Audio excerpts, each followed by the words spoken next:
Hello সবাইকে, big welcome to my channel. আজকে ভিডিওটা কী নিয়ে সেটা তোমরা টাইটেল থাম্বনেল দেখে জেনেই গেছো। হ্যাঁ, বার্থডের আগের দিন নিজের অবস্থা দেখে নিজেই অবাক হয়ে গেছিলাম।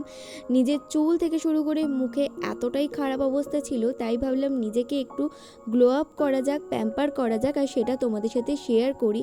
তো ফার্স্টেই আমি চুল থেকে শুরু করছি, আর সেখানে আমি ভালোভাবে অয়েল ম্যাসাজ করে নিচ্ছি, তোমরা দেখতেই পাচ্ছ। কারণ আমি হেয়ারটাকে ওয়াশ করব, আর হেয়ার ওয়াশ করার আগে আমি সব সময় চুলে তেল দিয়ে রাখা পছন্দ করি।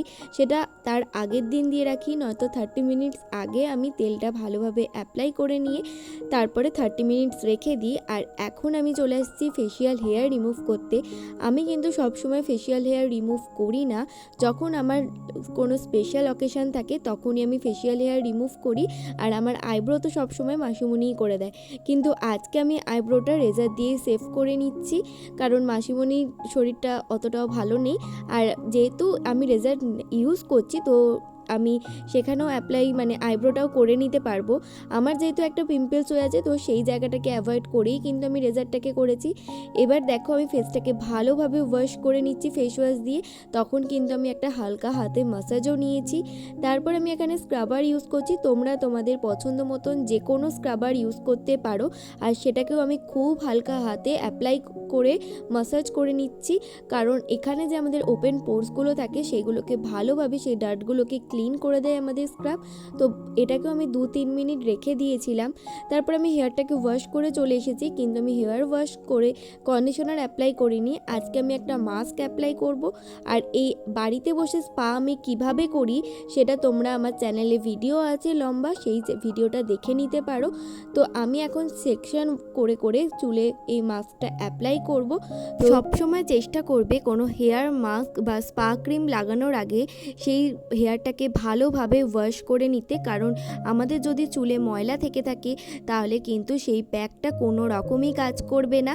সেজন্য সবসময় হেয়ার ওয়াশ করে নেবে, তার আগের দিন বা সেই দিন করে নিতে পারো। আর চুলটা হালকা হালকা ভিজে থাকলে কিন্তু প্যাকটা লাগাতেও অনেক বেশি সুবিধা হয়। তারপরে ভালোভাবে একটা হেড ম্যাসাজ নিয়ে নিয়েছি। তোমরা এরপর কিন্তু কোনো হিট ক্যাপ তোমাদের কাছে যদি থাকে তোমরা সেটাকেও রাখতে পারো। আমার কাছে যেহেতু নেই, তো আমি সেটাকে স্কিপ করে যাচ্ছি। এবার আসি ফেসে। স্ক্রাব করা তো আমার হয়ে গেছে, আর স্ক্রাব করার পর সবসময় চেষ্টা করবে ফেসে একটা প্যাক লাগানোর। আর আমি যেহেতু সকালবেলা কাজে যাই 1টা নাগাদ, মানে দুপুর 1টা নাগাদ, তো ওই রোদে আমার ফেসে অনেকটা বেশি ট্যান পড়ে গেছে। তো আমি ভালোভাবে একটা ট্যান প্যাক অ্যাপ্লাই করছি। তোমরা তোমাদের পছন্দ মতন যে কোনো একটা প্যাক অ্যাপ্লাই করতে পারো। আর এটা আমি আমার নেকেও কিন্তু অ্যাপ্লাই করে দিয়েছিলাম। তো এটা আমি 5-7 মিনিট রেখেছিলাম, তার মধ্যে এটা ড্রাই হয়ে গেছে আর স্পাটাও ভালোভাবে অ্যাপ্লাই হয়ে গেছে, সেটা আমি বুঝতেই পাচ্ছি। তো আমি এখানে ওয়াশ করে সমস্ত কিছু চলে এসেছি। এখন কিন্তু আমার ফেসে অতটাও ট্যান লাগছে না, আর আমার ফেসটা অনেকটা বেশি স্মুথ আর রিফ্রেশ লাগছে আমার। তারপর আমি টোনার অ্যাপ্লাই করে নিচ্ছি। এই গরমকালে টোনার অ্যাপ্লাই করতে আমার বিশাল ভালো লাগে। আমি ফ্রিজ থেকে বারবার বার করে নিয়ে টোনার অ্যাপ্লাই করি। তোমরা কারা কারা এরকম করো আমাকে কমেন্টে জানিও। আর এই দেখো আমার চুলটা কতটা শাইন করছে, স্ট্রেট লাগছে। এবার আসি রাত্রিবেলা স্কিন কেয়ার করার সময় আমি এখন একটু বরফ অ্যাপ্লাই করি, কারণ আমার যে ব্রণগুলো হয় এতটাই বড় হয়ে যায়। তো আমি কিন্তু বরফ অ্যাপ্লাই করে অনেকটাই বেশি ফলাফল পেয়েছি। এবার বরফ অ্যাপ্লাই করার জন্য যে জলটা আছে ওটাকে আমি নিজে নিজে অ্যাবজর্ব হতে দেব, আমি কিন্তু এটাকে মুছে দেব না। তারপরে নিজে নিজে অ্যাবজর্ব হয়ে গেলে আমি আবার টোনার অ্যাপ্লাই করছি, কারণ আমি এখন একটা সিট মাস্ক অ্যাপ্লাই করব। মাস্ক অ্যাপ্লাই করার আগে বা প্যাক লাগানোর আগে তোমরা চেষ্টা করবে ফেসে একটা টোনার অ্যাপ্লাই করে নেওয়ার। এবার এই ফেস মাস্ক সিটটাকে আমি ভালোভাবে অ্যাপ্লাই করব। আর আমাদের যে প্যাকেজিংয়ে যে এক্সট্রা সিরামটা রয়ে গেছে ওটাকেও তোমরা নষ্ট করো না। তোমরা চাইলে কিন্তু ওটাকে স্টোর করে রাখতে পারো, কিংবা আমার মতন গলায়, হাতে, যে কোনো জায়গায় তোমরা সেটাকে ভালোভাবে অ্যাপ্লাই করে ম্যাসাজ করতে পারো। এবার আমি এই সিট মাস্কটাকে 15-20 মিনিট রেখে দিয়েছিলাম। এবার তারপরে আমি খোলার পর তোমরা দেখতেই পাচ্ছ আমার ফেসে একটা আলাদা গ্লো আসছে।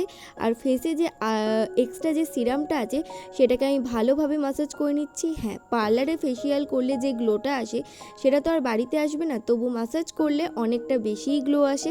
তারপরে আমি বাড়িতে যে সিরামটা ডেলি ইউজ করি সেটাও ভালোভাবে অ্যাপ্লাই করে নিলাম। আর তোমরা সকালে আমার যে মুখটা দেখেছে তার থেকে কিন্তু এখন আমার ফেসটা অনেকটা বেশিই গ্লো করছে। তো কেমন লাগলো ভিডিওটা অবশ্যই কমেন্ট করে জানিও। আজকের মতন ভিডিওটা এইটুকুই, দেখা হবে নতুন কোনো ভিডিওতে। টাটা।